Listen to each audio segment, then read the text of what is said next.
On our daughter's wedding day, my husband and I saw our picture taped to the gate with a sign that read, "This pair not allowed." We quietly turned the car around and drove home. 3 hours later, she realized her wedding had ended the exact moment we pulled back into our driveway. Hello, dear listeners.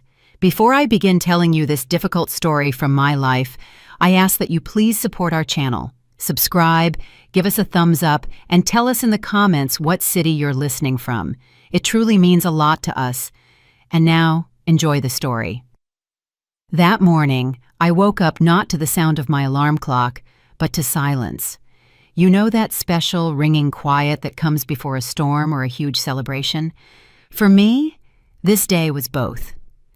I lay there for a few minutes, staring up at the ceiling of our faded brick apartment, mentally running through the checklist I'd kept in my head for the past 6 months. Not a shopping list, no. This was the score for the most complicated symphony, and I was the conductor, even while remaining backstage. The pheasants. They were supposed to arrive at exactly 6 o'clock in the morning from a private farm in rural Virginia. I personally checked the quality of the birds and personally called the owner to remind him this was for my only daughter. The linen tablecloths, vintage, cream-colored, with delicate French hand embroidery. They were brought out of storage only because of my name.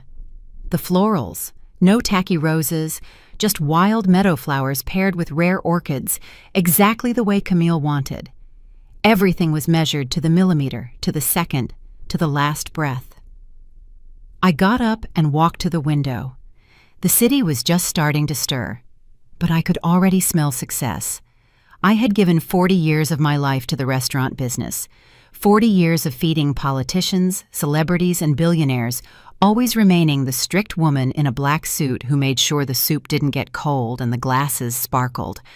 And all those years, I put away every single dime, denying myself vacations, a new winter coat, or home repairs, all for this one day.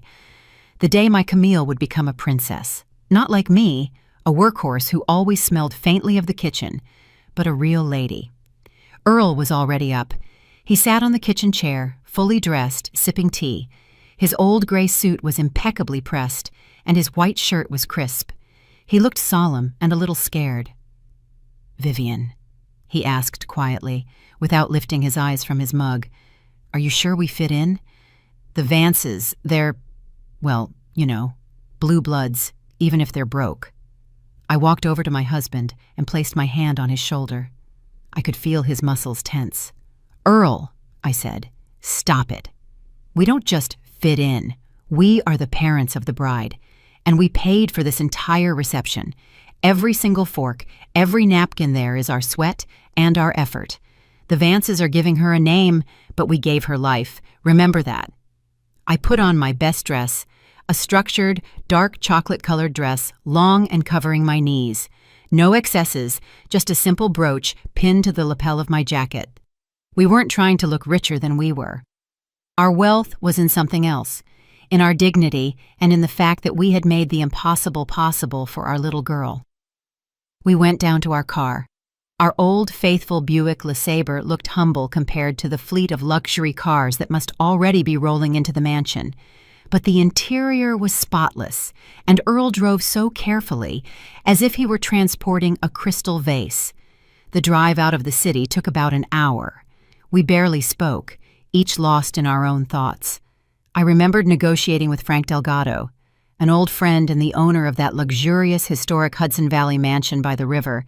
He initially grumbled about being booked solid for 2 years, but when he heard it was my Camille getting married, he just waved his hand. "For you, Vivian, I'd pull the moon out of the sky. Take the hall for Saturday. We'll settle up later, for old time's sake." Camille, of course, told the groom that these were her connections, that she had practically bought the property. I didn't correct her. Let her take pride in it. The result was what mattered. The wrought iron gates of the mansion came into view in the distance. My heart started to beat faster. I expected to see the gates wide open, decorated with flowers, smiling valets, and music drifting from the lawn. I had personally approved the guest arrival scenario, but the gates were closed. Earl slowed down, frowning in confusion. "Vivian, why are they shut? Maybe we're early, or maybe they made a different entrance. No, the entrance is only here, I replied, feeling a chill start to creep inside me. Drive closer. 2 security guards stood at the massive iron gates. They weren't Frank's people. I knew every member of the estate's staff, every guard, every gardener. These 2 were strangers, wearing black uniforms without insignia, their faces stone-cold and impassive. They stood with their feet planted wide apart, as if guarding a military installation rather than a wedding.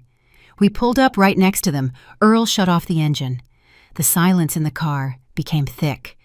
Taped crudely with duct tape right across the central, elegant iron scrollwork of the gate was a large, laminated, poster-sized printout. I squinted. My vision isn't what it used to be, but I got the gist immediately. It was a photograph. Our photograph. Earl's and mine. The very one I had sent Camille in a text message only a week ago. We were sitting on our porch, tired after weeding the garden, wearing simple t-shirts, laughing over mugs of iced tea. It was a very personal, warm, homey picture that I had sent with the caption, "Love you, sweetheart. Can't wait for Saturday." Now that photo was defaced. Across our smiling faces was a thick, angry red stamp. "This pair not allowed. Security threat. Entry prohibited." The words hit me harder than a slap. The air caught in my throat. I heard Earl gasp convulsively. "Vivian," his voice dropped to a whisper. "What is this? Is it some kind of joke? A contest?" I couldn't answer. I just stared at my smile in the photo, crossed out with a red X. This wasn't just a no. This was a public renunciation. We had been displayed as criminals, as dirty vagrants who shouldn't be let across the threshold of a respectable home. And the most terrifying thing, she had given them the photo. No one else had that shot. One of the guards lazily approached the car, not even bothering to bend down to the window. He just tapped his baton on the hood and gestured for us to turn around. "Time to go." My gaze slowly traveled upward, past the gates, to where the facade of the mansion was visible through the linden trees. There, on the second floor, was a balcony overlooking the driveway, and I saw her. Camille stood at the railing. She was wearing that dress, the one we had spent all our savings on for the last 5 years. The finest lace, 1,000 pearls. She looked magnificent. Next to her stood a woman in a wide-brimmed hat, Alberta Vance, the groom's mother. I expected my daughter to see us, to see that shameful sign, and rush out, start yelling at the security guards, tearing the filth down. I waited for a look of panic, of confusion. But Camille was smiling. She was looking right at our car. She saw us. She saw the sign, and there was not a trace of embarrassment on her face. On the contrary, it was a smile of relief. She said something to her mother-in-law, pointing at us with an elegant movement, and Alberta nodded approvingly, covering her mouth with a lace handkerchief to hide a giggle. And then my daughter, my Camille, for whom I'd stood over a stove for 40 years, raised a glass of champagne. She saluted us. Or rather, she was toasting the fact that the problem of having common parents had been solved so efficiently, to the fact that we wouldn't be an eyesore to her aristocratic guests with our cheap suits and plain faces. She took a sip and turned away, returning to the party we paid for. I didn't cry. Tears are just water. But in that second, everything in me froze, hardening into dry, sharp ice. It was a strange feeling, not pain, but a sudden absolute clarity. It was as if someone had wiped condensation from a window, and the world outside wasn't festive and bright, but gray and sickeningly sharp. I put my hand on my husband's forearm. Beneath the thin fabric of his jacket, his muscles were vibrating with a small, wretched tremble. He looked at his daughters retreating back, at the closing balcony doors, and his face aged right before my eyes. The wrinkles deepened, as if carved by a knife. "Earl," I said softly. My voice was steady, like the beat of a metronome. "Turn around." He blinked, tearing his gaze away from the mansion with effort. "Vivian, but what about... Maybe we should call someone? Maybe it's a mistake?" "There is no mistake." I squeezed his arm a little harder, pulling him back to reality. We weren't invited. We were put out. Let's go home. Earl inhaled convulsively, shifted into drive, and our Buick LeSabre slowly traced an arc in the gravel before the closed gates. The guards didn't even look after us. To them, we were just trash that the wind had swept off the road. The drive back was agonizing. We traveled in complete silence. The radio was off. Earl stared straight ahead, gripping the steering wheel so tightly his knuckles were white. I stared out the side window at the blurring trees and the sun-drenched fields, which now seemed fake to me, like the gilt on cheap jewelry. One thought kept spinning in my head. This wasn't a spontaneous decision. The sign was laminated. The security guards were briefed. Camille had been planning this for weeks, maybe months. While I was choosing napkins, while Earl was counting out his retirement savings to pay for the orchestra, she already knew we wouldn't be there. We were only needed as a wallet to be discarded the moment it emptied. She wasn't just ashamed of us. She had annulled us. Somewhere halfway back to the city, Earl suddenly choked back a sob, a single short, dry sound. "Why, Viv?" he asked, using the nickname he'd only called me when we were young. We did everything for her." "Don't ask," I cut him off. Pity was dangerous right now. If I started pitying him or myself, I would shatter, and I needed to remain whole. I needed to act. I opened my handbag, my old, worn leather bag. At the bottom, under a pack of tissues and my glasses case, lay an item I hadn't taken out in maybe 2 years, my little black book. It was a thick notebook bound in faux leather, swollen with tucked-in business cards and scribbled notes. My entire life was in it, 40 years of work, the phone numbers of the best caterers, restaurant owners, chefs, florists, and of course the maitre d's. That book held more than just contacts. It held debts. People I had helped start their careers, people I had saved from being fired. People who knew that if Vivian Carmichael called, the matter was serious. I flipped through the pages, looking for the letter P. Paul.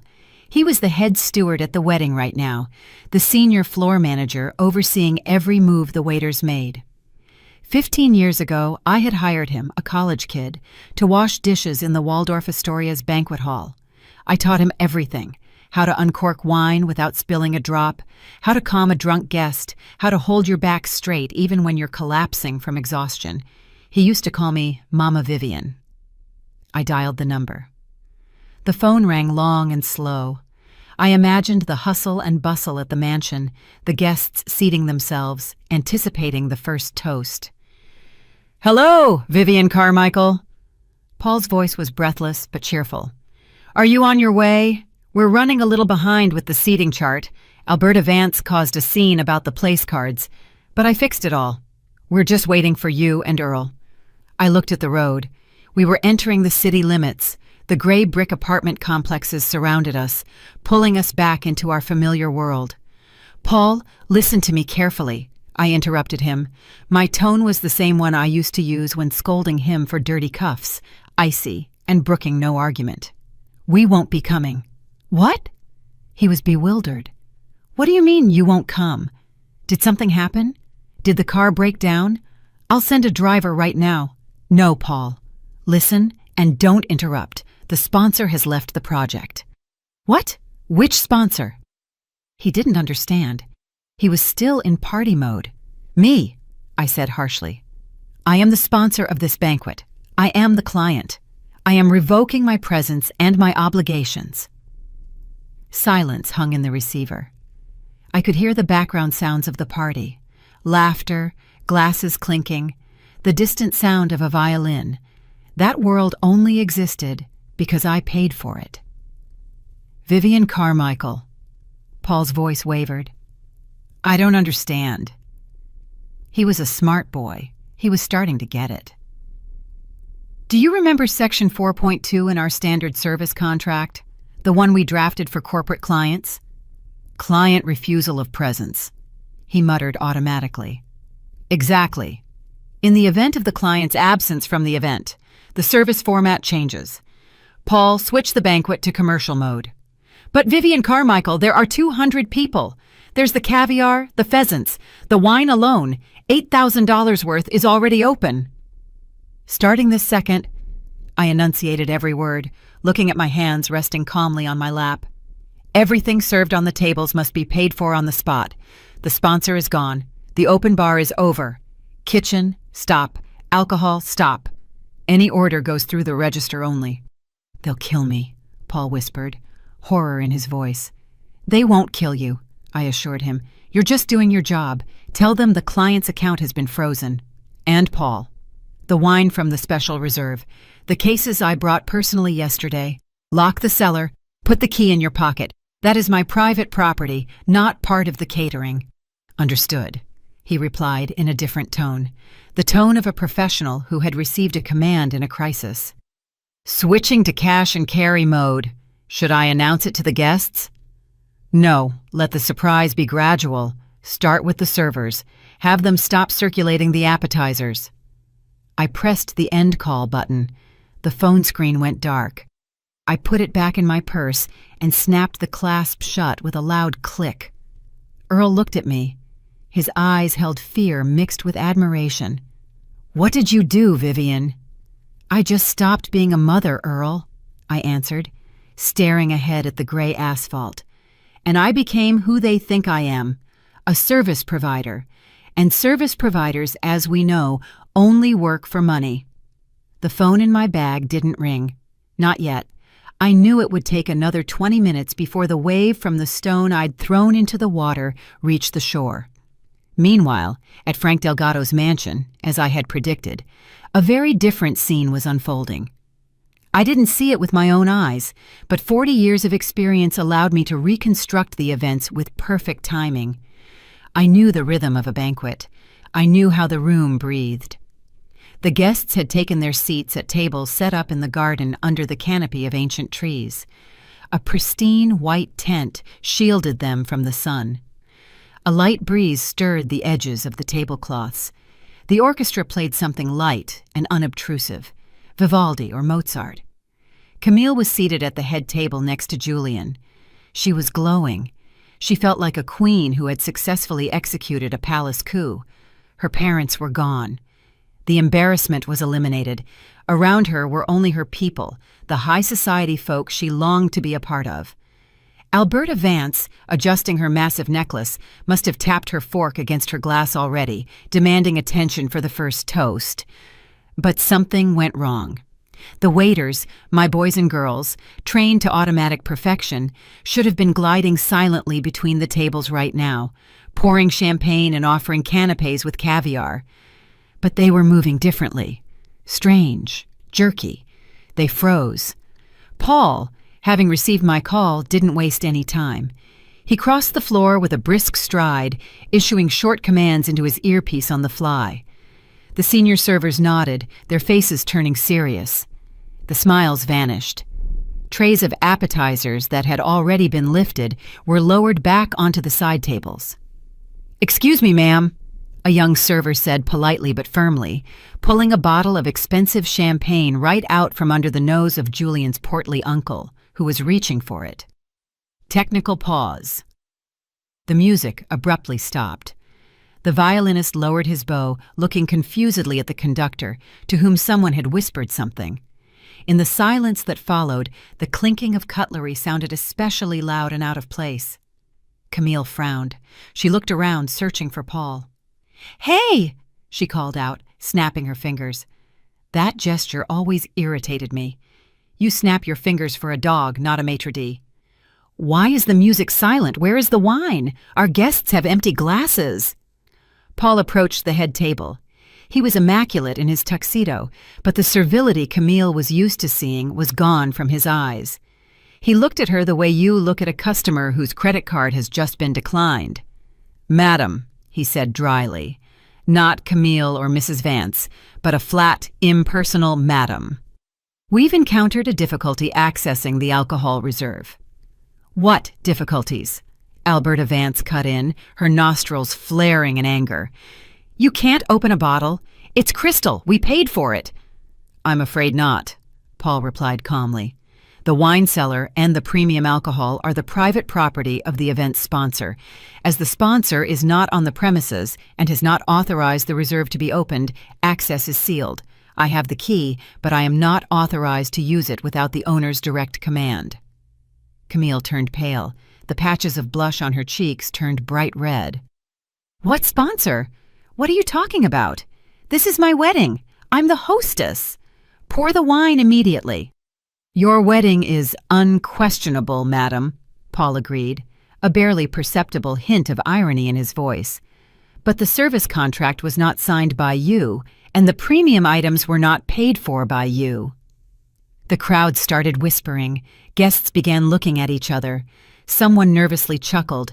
Julian, the groom, sat with his head hunched between his shoulders, fidgeting with his napkin. He looked like he wanted to disappear. "This is outrageous!" Alberta Vance shrieked. She stood up, knocking over her chair. "I will complain. I will ruin your company. We demand service. We are hungry after all. Where is the first course? Where are the pheasants?" Paul didn't even blink. He took a thin sheet of paper and a pen from the folder he held under his arm. "The kitchen is ready to continue working," he said, extending the sheet to the mother-in-law. "But due to the lack of payment confirmation from the main client, we have switched to a direct payment system." Alberta Vance snatched the paper. Her eyes widened. "What is this?" "This is the invoice for the first hour of site rental and the service fee for the aperitifs," Paul explained loudly so the nearest tables could hear. "Since the account holder has left the premises, according to the force majeure clause of the contract, payment is transferred to the organizers present, that is, to you. The amount due is $4,000. Payment is required now, please. Card or cash?" The silence in the garden became absolute. Even the birds seemed to stop singing. $4,000 for 1 hour. And this was only the beginning. Camille jumped up, gasping for air like a fish thrown onto the bank.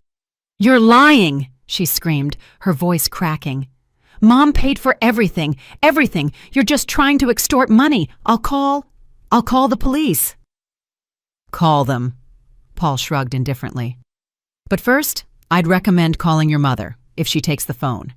Until the invoice is paid, service is suspended. Servers, exit the hall." At his signal, as if by magic, the entire staff, 30 people in white gloves, simultaneously turned and headed for the exit of the tent. They left silently, with dignity, leaving the guests alone with empty plates and locked bottles.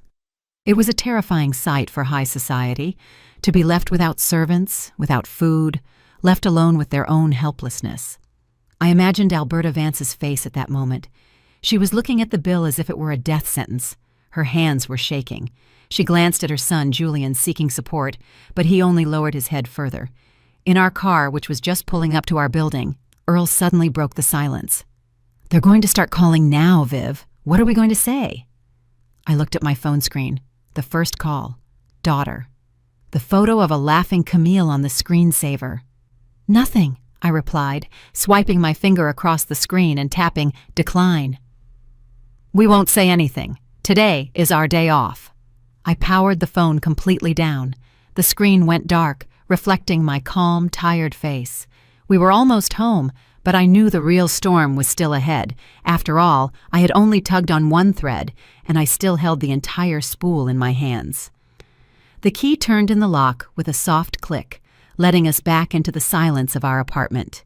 Here in the hallway, it smelled of old books and dried mint, the scent of our real life, the one Camille had tried so hard to erase.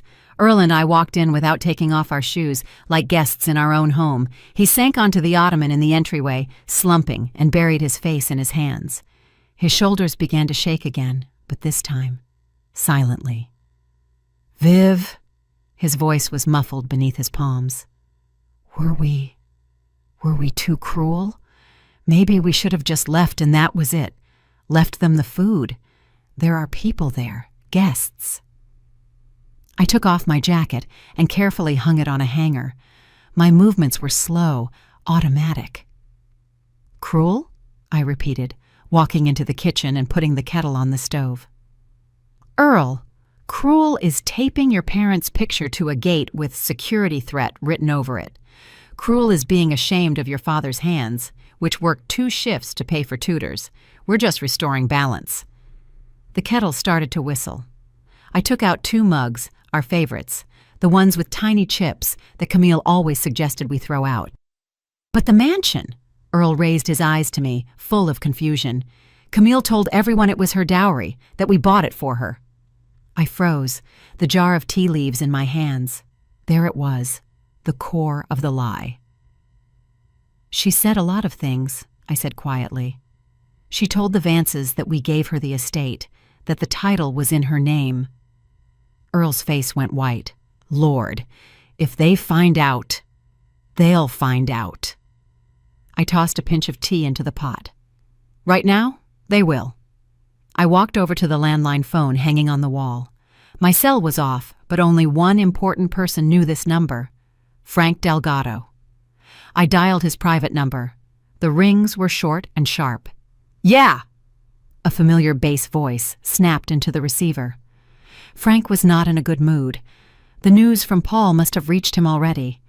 Frank, it's Vivian. A pause hung on the other end. Then Frank's voice softened, but a hidden fury still boiled beneath it. Vivian, Paul called me. He told me you shut down the banquet. He told me about the sign. Yes, I simply answered. Damn it, Viv. The word was crude, but it carried so much sympathy that my eyes stung. I would have thrown them out myself if I'd known. Vivian, you know. I thought it was your whim, that you decided not to show up so you wouldn't embarrass them. I know, Frank, I don't blame you. But now, listen to me. Go ahead. Camille told the Vances that the mansion is her property. My wedding gift, my mansion. A sound like a growl came through the phone. She what? She said it was her house, my family's home? Yes, and right now they're there, convinced they're on their own land. Oh, that brat! Frank coughed in outrage. Vivian, do you know what that means? I do. I looked out the window at the gray courtyard. The rental contract was in my name. It includes a clause about the presence of an authorized representative. I am not there. Therefore, the contract is invalid. Frank finished for me. His voice was turning to steel. The insurance is void.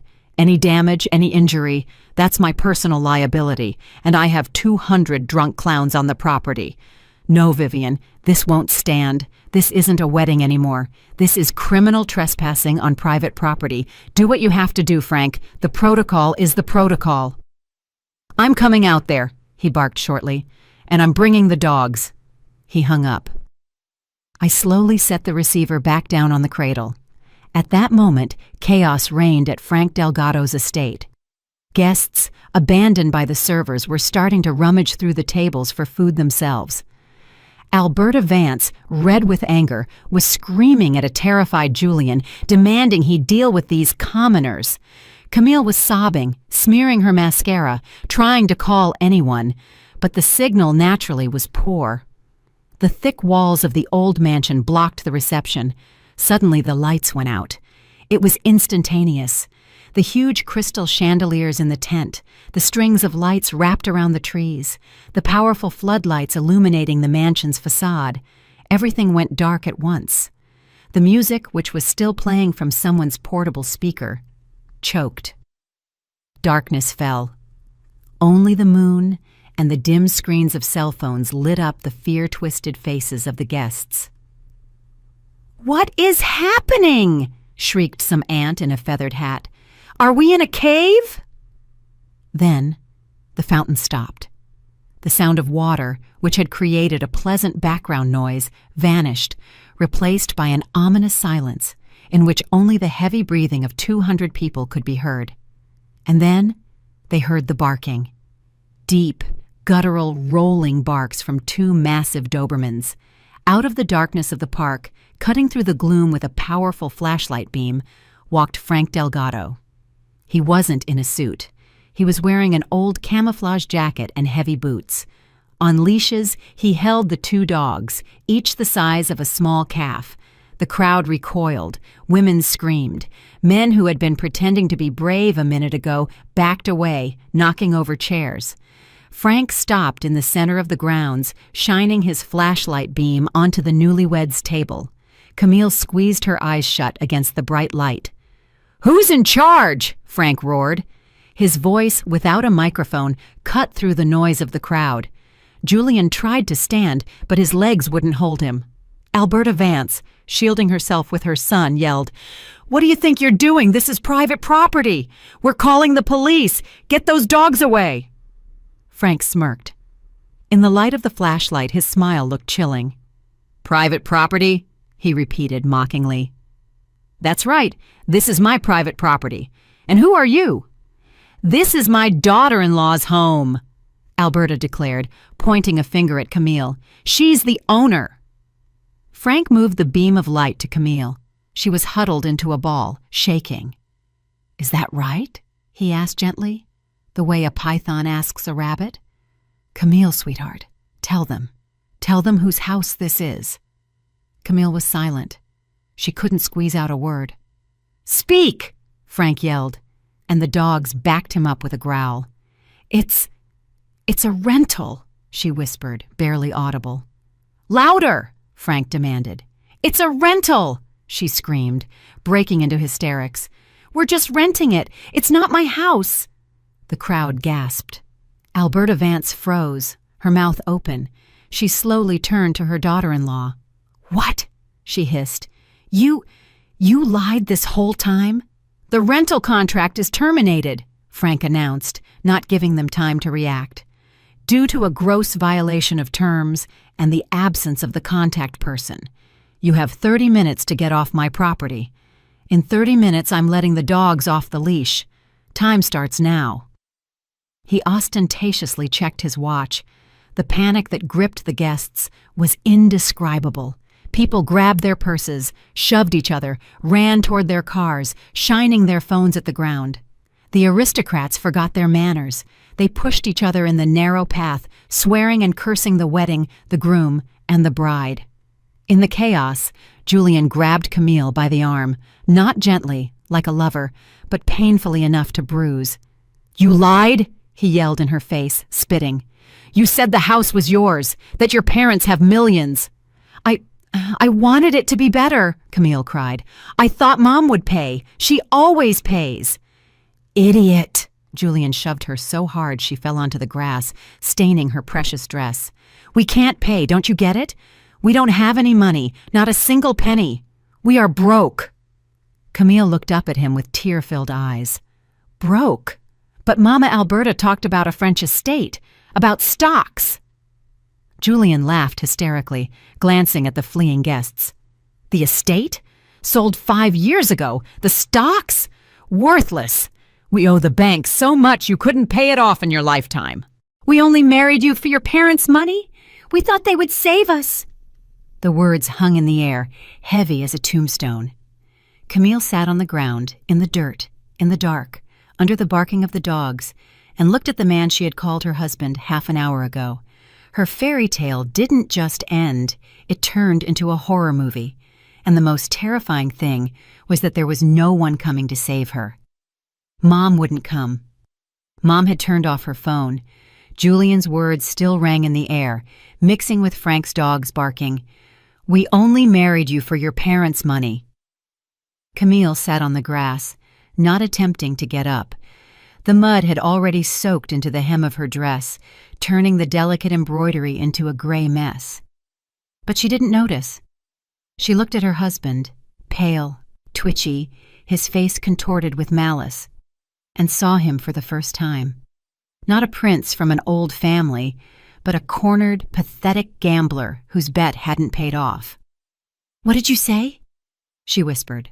Her lips barely moved. "Are you deaf?" Alberta Vance shrieked, looming over her like a vulture.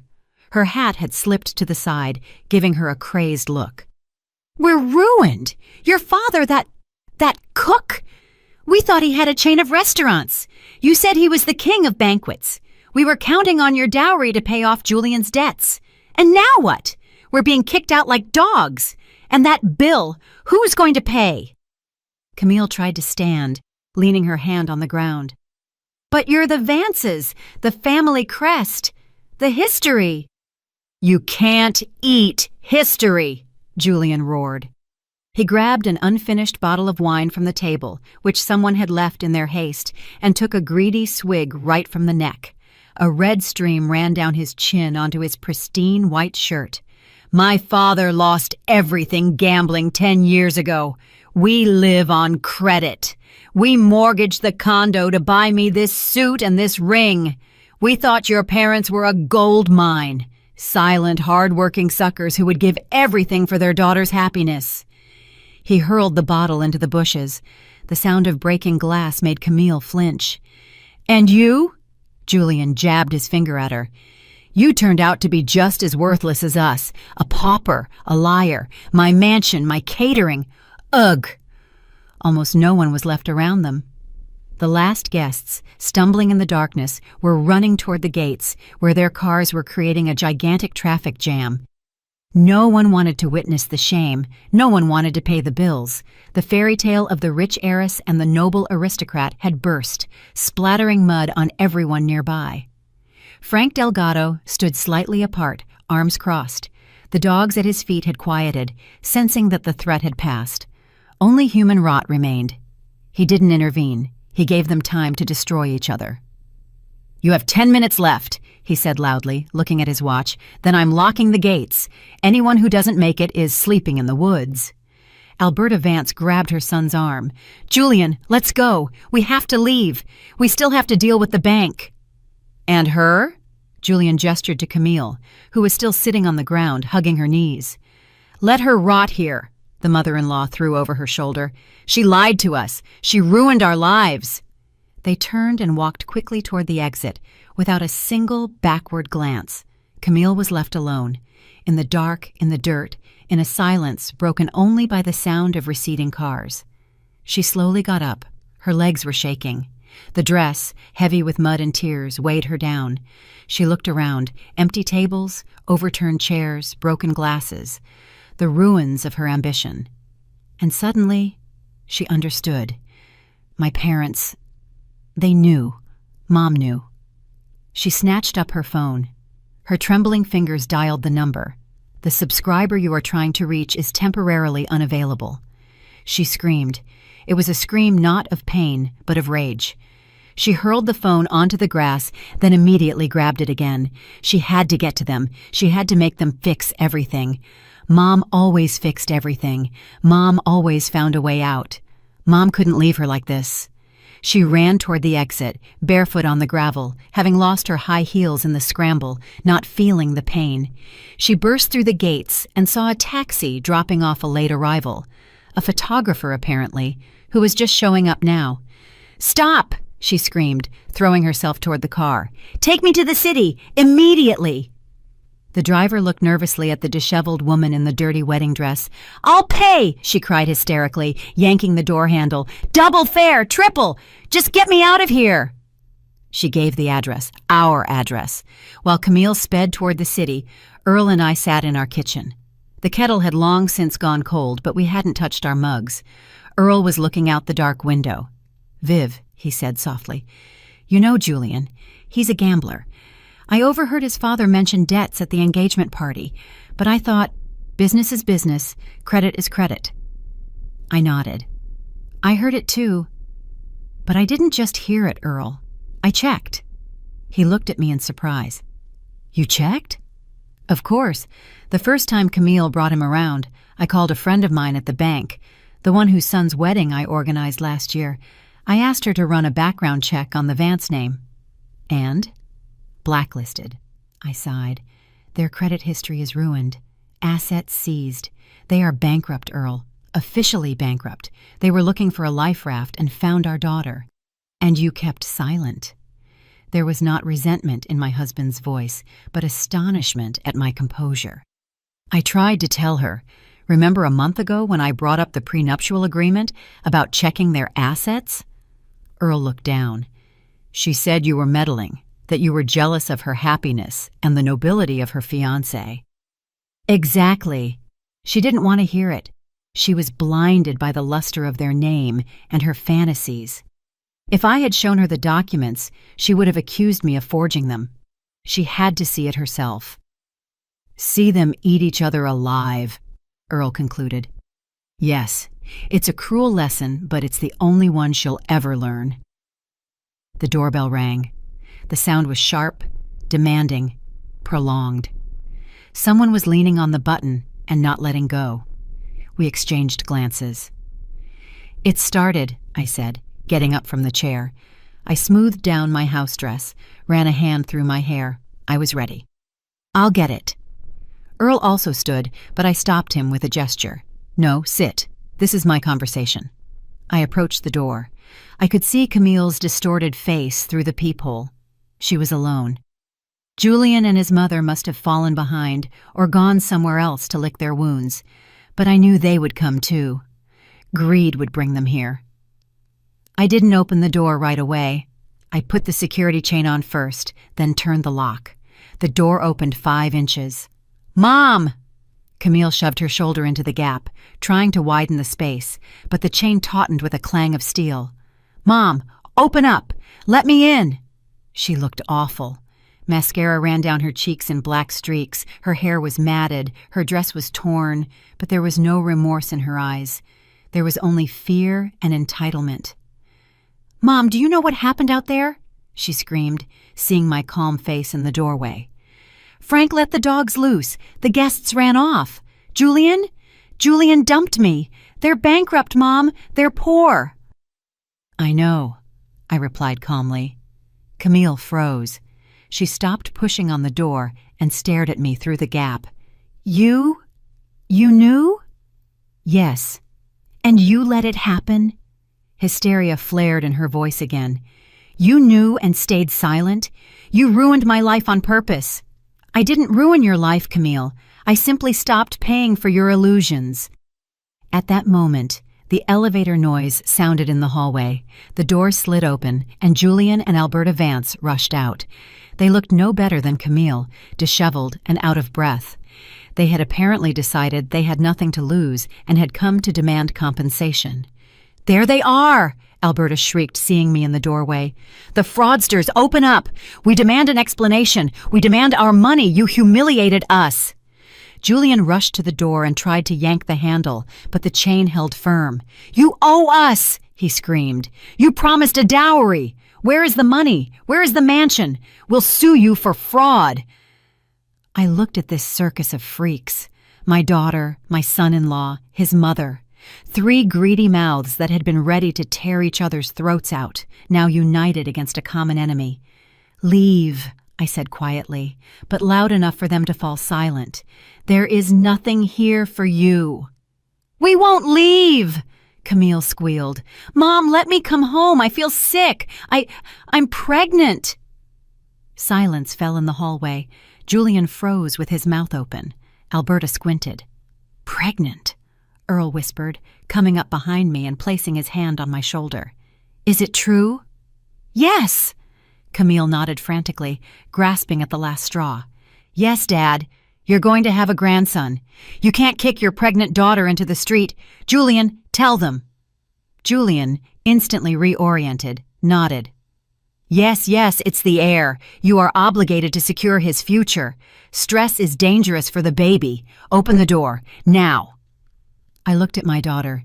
In her eyes was the hope that this lie would work, that the sacred word grandson would melt our hearts and we would open our wallets again. I gave a sad smile. "Wait here," I said, and closed the door in their faces. "Vivian, what are you doing?" Earl whispered. "Is she telling the truth?" "No, Earl." I walked into the room to my desk. "She's not pregnant, and I'll prove it to them right now." I opened the document drawer. On top lay an envelope from a private clinic. It had arrived 3 days ago at our address because Camille was still officially registered here and had used this address for correspondence on her form. She'd simply forgotten to pick it up in the scramble of wedding preparations. I took the envelope, returned to the door, and opened it again on the chain. The trio was still there, awaiting their triumph. "Here," I pushed the envelope through the gap. "Read this, sweetheart. It came for you on Tuesday." Camille snatched the envelope and tore it open. Her eyes scanned the lines. Her face turned ashen. "What does it say?" Alberta asked impatiently, snatching the paper from her daughter-in-law's hands. She read aloud, with emphasis. Dear Camille, a reminder of your required follow-up appointment regarding the installation of a long-term contraceptive implant. Effective period, 3 years. Installation date, 1 month ago. Alberta slowly raised her eyes to Camille. An implant? A month ago? Julian backed away from his wife as if she were infected. You got an IUD? But we were trying. You said you wanted children. It's a mistake, Camille stammered, but the lie was written across her face in enormous letters. There is no mistake, I said from behind the door. You are not pregnant, Camille, and you never planned to be. You just wanted to secure your position in their family and stall for time. You little tramp, Alberta roared and swung her purse at Camille. I slammed the door shut, cutting off their screams. The lock clicked. This time it clicked shut, forever. The screams outside the door didn't stop, but now the tone had changed. If before it was a unified chorus of demands directed at us, now that chorus disintegrated into a high-pitched solo of mutual accusations. I could hear Alberta cursing the barren liar, Julian whining something about lost time, and Camille, choking on her tears, trying to justify herself. But her voice was drowning in their hatred. I leaned my back against the cool metal door and closed my eyes. Earl stood beside me, pale, his fists clenched. An implant, he whispered, shaking his head. She even lied to us about grandchildren. Viv, remember last week when she was choosing names? If it's a boy, we'll name him after Grandpa. It was part of the performance, Earl, so we wouldn't shut off the money supply before the wedding. Suddenly, something heavy hit the door. A kick, probably. Open up! Julian roared. His voice cracked. We're not done. You think you got rid of us with a piece of paper? You owe us compensation for moral damage, for fraud. Yes, Alberta chimed in. We'll sue. We'll take everything you own, the apartment, the summer cottage, everything. You're scammers. You gave us a defective product. I opened my eyes. There was no fear inside me, only fatigue and the desire to put down the final period. They wouldn't leave until they were convinced there was nothing left to take. They were like jackals. As long as they saw a scrap of meat, they would gnaw. I needed to show them the bone was clean. Step back, Earl, I said, unhooking the chain. You're going to let them in? He asked, frightened. No, I'm going out to them. I flung the door wide open. They froze. Julian with his leg raised for a kick, Alberta's face distorted with malice, Camille smearing mascara on her cheeks. Seeing my calm confidence, they were momentarily stunned. I stood on the threshold of my home in my simple house dress, yet I felt like I was in control. You want money? I asked softly. We want justice! Alberta shrieked, trying to squeeze past me into the apartment, but I blocked her path with my hand. The gesture was light, but authoritative. Stop, I said. You won't enter this apartment again, ever. The conversation will be here. Justice? I gave a wry smile. Fine. Let's talk about justice.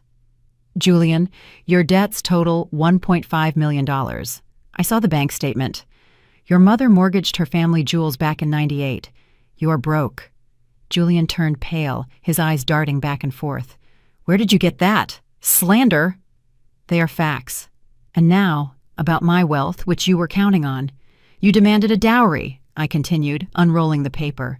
Camille told you there was a large sum in her account, a nest egg we'd saved all our lives. Yes! Camille screamed, raising her tear-stained face. You promised. You said you would transfer the money on the wedding day. Where is it? If you transfer it now, Julian will forgive me. We can start over. She looked at me with such pitiful hope that it almost physically hurt. She was ready to buy that scoundrel's love with our money. The money was there, I nodded. $50,000. Everything your father and I saved over 40 years, denying ourselves everything. The sale of your grandmother's condo, my pension savings, my side jobs, everything was ready for the transfer. The transaction was scheduled for today for exactly 12 o'clock noon. Julian's eyes lit up with avarice. Then transfer it. What are you waiting for? It's our money, the family capital. It was there. I repeated, emphasizing the past tense. The key word is was. I held out the receipt to them. Look at the time, I said. 4:30 p.m., exactly half an hour after we drove away from your wedding gates. Julian snatched the receipt. Alberta and Camille clustered around him. Hospice Aid Charity Fund, Julian read in a trembling voice. Amount $50,000. Status executed. A deathly silence hung in the air. You could hear the light humming in the hallway lamp.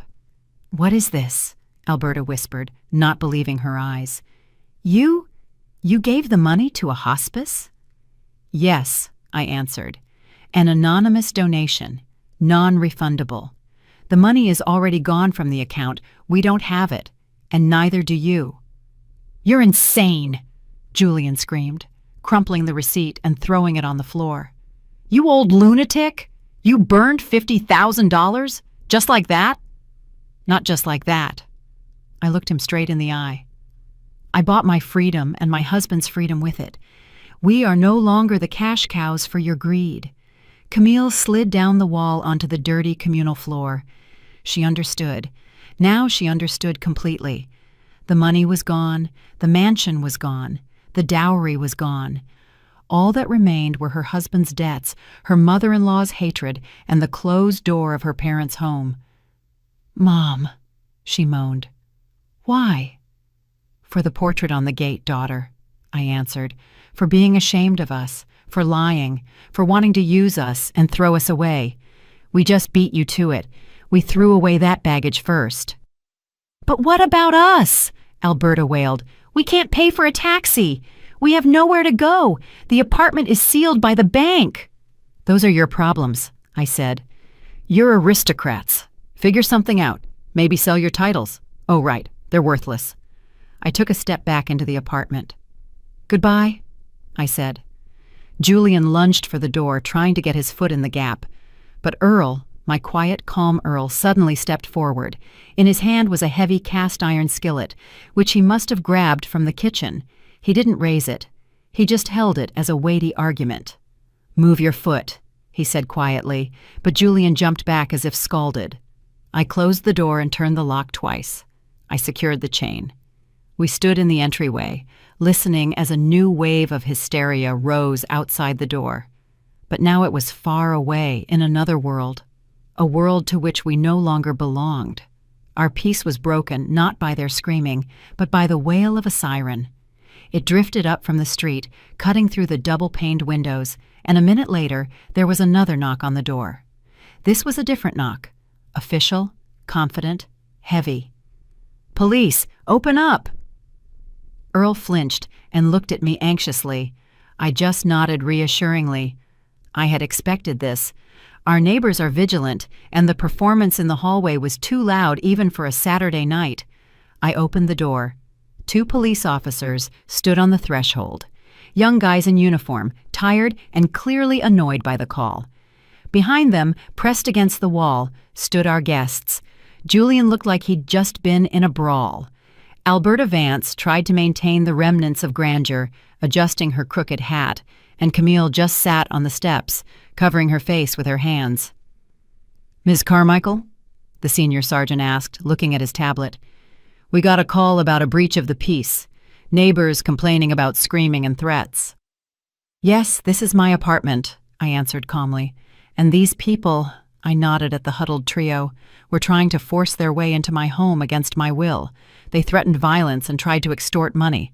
That's a lie, Alberta shrieked, stepping forward. We're family. They're my daughter-in-law's parents.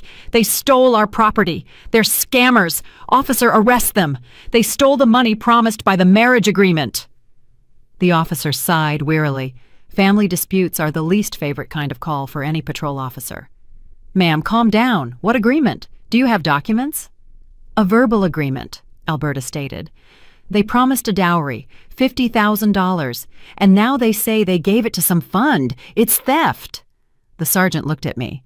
Sympathy was visible in his eyes. He must have already noticed the contrast between the calm, elderly couple in the doorway and the hysterical woman in the hat.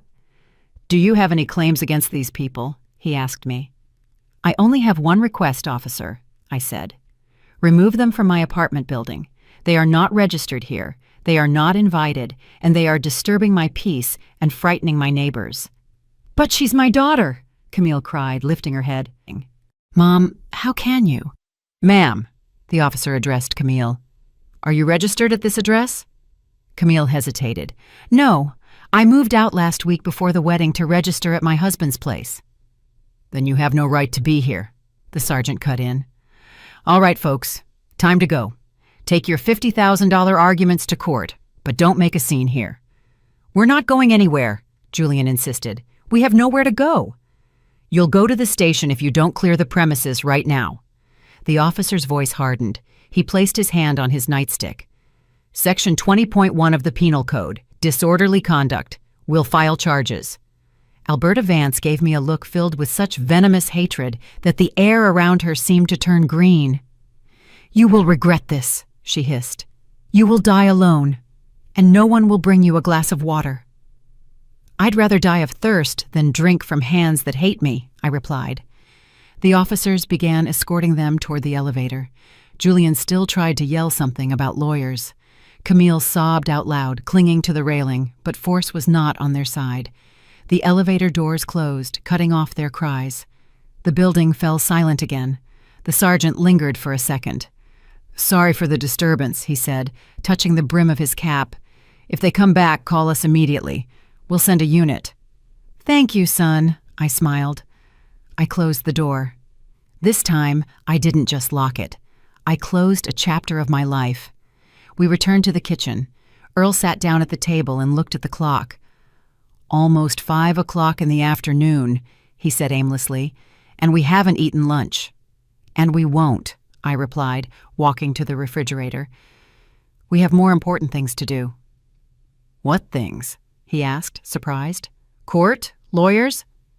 "No, Earl. Travel." I took a bottle of vodka out of the freezer, the one Earl kept for a rainy day. But today wasn't a rainy day. Today was a day of liberation. I poured 2 shots. "Drink," I commanded, "to a new life." Earl drank it, choked, and wiped his mouth with his sleeve. "Viv, what are you talking about? What trip? We don't have money. You just said the hospice fund." I smiled slyly. I walked over to the desk where the folder with the wedding documents lay. The one I had shown Julian, but not completely. I hadn't lied to them, Earl. The $50,000 really did go to the fund.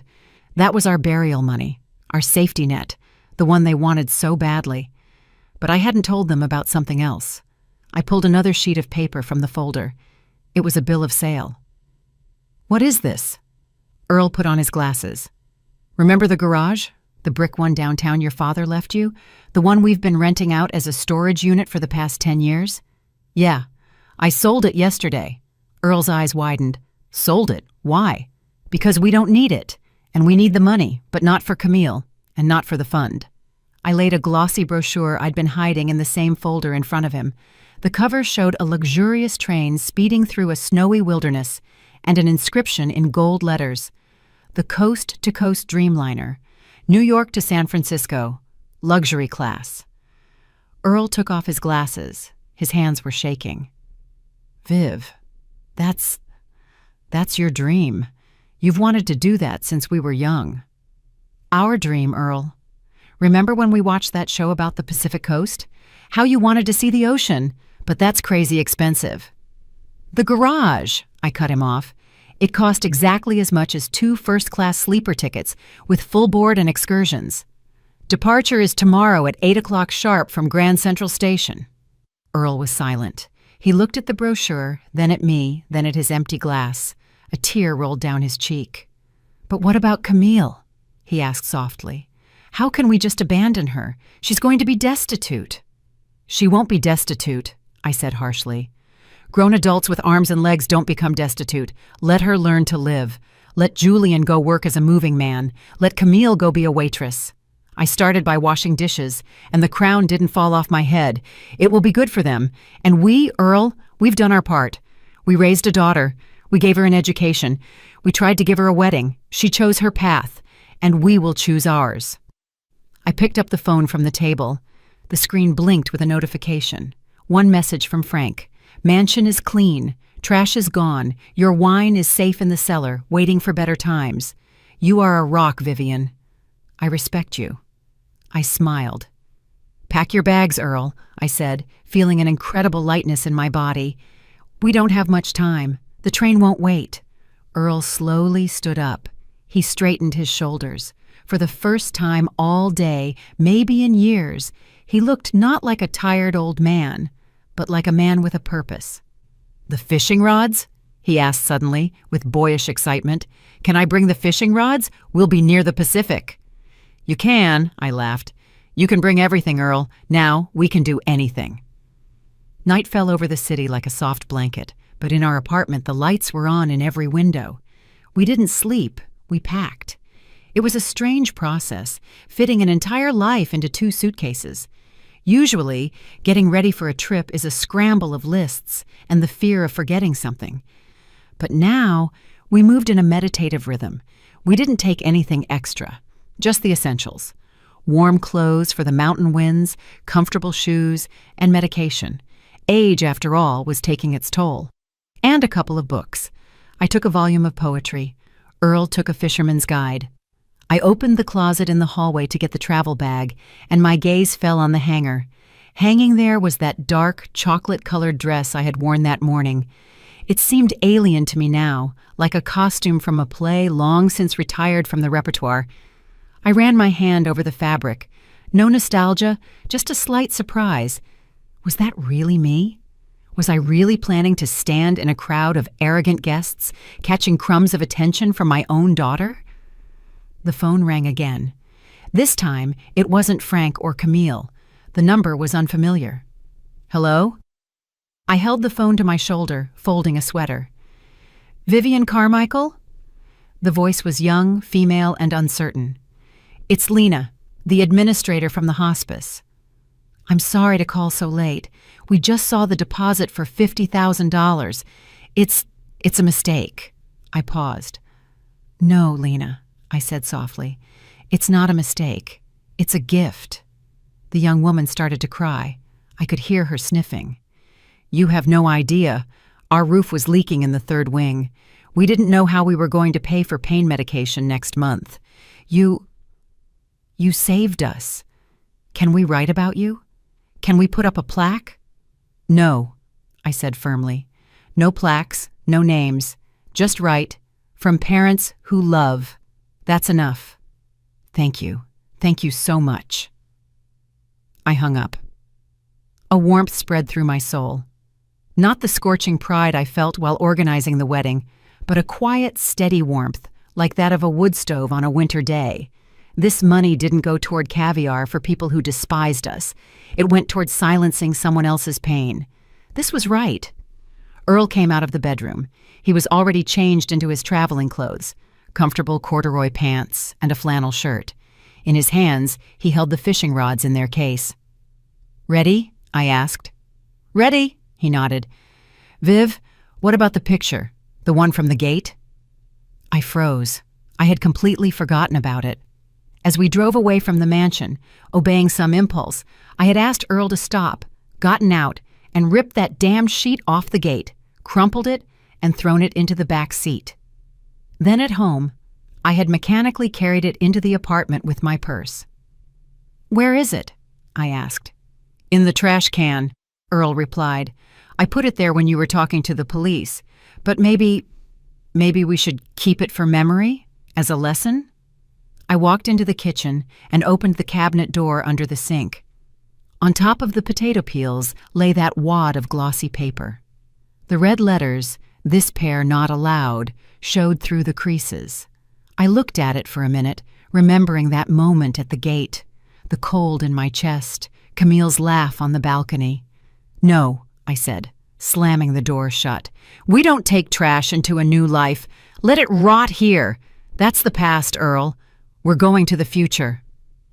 We left the apartment at 5 o'clock in the morning. The city was empty and clean. A taxi was already waiting outside the building. The driver, an elderly man with kind eyes, silently loaded our suitcases. As we pulled away, I didn't look back at the windows. I knew it was dark there. I knew the apartment keys were with the concierge, along with a note for the realtor. Rent out long-term, transfer the money to the card. We wouldn't be coming back here soon. Maybe never. The station greeted us with the smell of coffee and diesel, the scent of travel. Our train, huge and gleaming, stood on track 1. The conductor in her starched uniform smiled as she checked our tickets. "Carmichael's, welcome aboard. Your cabin is ready. Tea or coffee right away?" "Tea," Earl said. "With lemon and in a proper glass holder, please. The real thing." We stepped into the compartment. It was luxurious. Velvet seats, a carpet runner, a small table with a lamp under a green shade. Outside the window, dawn was breaking. The train pulled out. Gently, almost imperceptibly, the platform slid backward. Kiosks, people rushing for commuter trains, the gray bulk of New York City floated past. I took out my phone. The final act. I opened my contacts. Camille, Julian, Alberta. I selected all of them, pressed block, then went into settings and chose change number. I had removed the old SIM card in the taxi and thrown it into the trash bin at the station entrance. A new card, bought yesterday, was already in the slot. No one would find us. No one would call asking for money. No one would accuse us of being cold-hearted. We had disappeared. Earl sat across from me, looking out the window. The train picked up speed. The city ended, giving way to forests and fields. "Viv," he said, not turning his head. "You know, we're free." "Yes, Earl. And you know what I regret?" He turned to me. There were tears in his eyes, but his face was lit up with a smile. "What?" "That we didn't see that sign 10 years earlier." I laughed, easily, brightly, like I did when I was young. "Better late than never. Pour the tea, old man. San Francisco is waiting." The train sped west, carrying us away from fake weddings, ungrateful children, and debts we didn't owe. Ahead were thousands of miles of forests, great rivers, mountains, and the Pacific Ocean. Ahead was the life we deserved. And this time, there was a completely different sign hanging on the gates of that life. "Welcome, entry only for the happy." That's the story, my dear listeners. A story about how a parent's love is boundless, but even it has a limit of self-respect. And sometimes, to find happiness, you just have to close the door to the past and get on a train headed for a dream. Thank you for being with me and listening to the end. If this story touched you, please support the channel. Subscribe, like, and write in the comments how you would have acted if you were Vivian and Earl. Could you have forgiven a daughter like that? I'm very interested in your opinion. And if you want to hear another true life story full of unexpected twists, click the button that just appeared on your screen. Until next time.